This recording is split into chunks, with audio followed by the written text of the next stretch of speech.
Selebrasyon ni Baby Rabay lahat ng Kalingap Angels imbitado.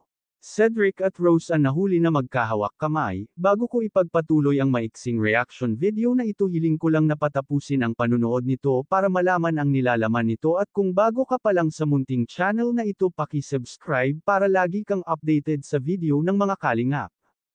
At pakisuportahan natin ang ama ng Kalingap na si Val Santos Matubang, Ate Edna Vlog at si Kalingap Rab. Isang mapagpalang araw sa inyong lahat mga Kalingap, at shoutout nga pala sa patuloy na sumusuporta sa aking YouTube channel, lalong-lalo na sa mga viewers natin na walang sawang nanunood at sumusuporta. Salamat.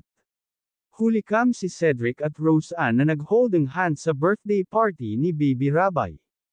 Dahil imbitado ang lahat ng Kalingap Angels, ay syempre pumunta si Rose Ann naka-costume at nandun din si Cedric. Habang nagpa-party-party ay nahuli kam nga itong dalawa na magkahawak kamay. Dahil kung matatandaan nga natin ay itong si Cedric ay gusto ng ligawan ng totohanan si Rose Ann. Pero marami naman viewers ang nagsasabi na baka binibiro lang ni Cedric si Rose Ann.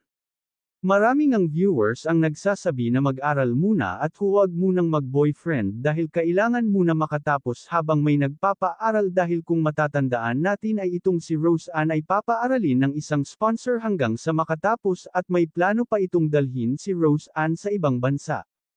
Kaya nga ang pinapakuha kay Rose Ann na kurso ay nursing.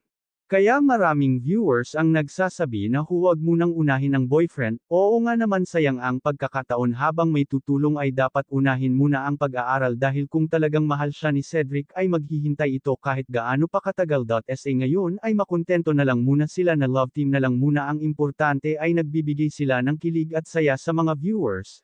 Hanggang dito na lang ang update ko mga ka-viewers, maraming salamat at God bless sa inyong lahat.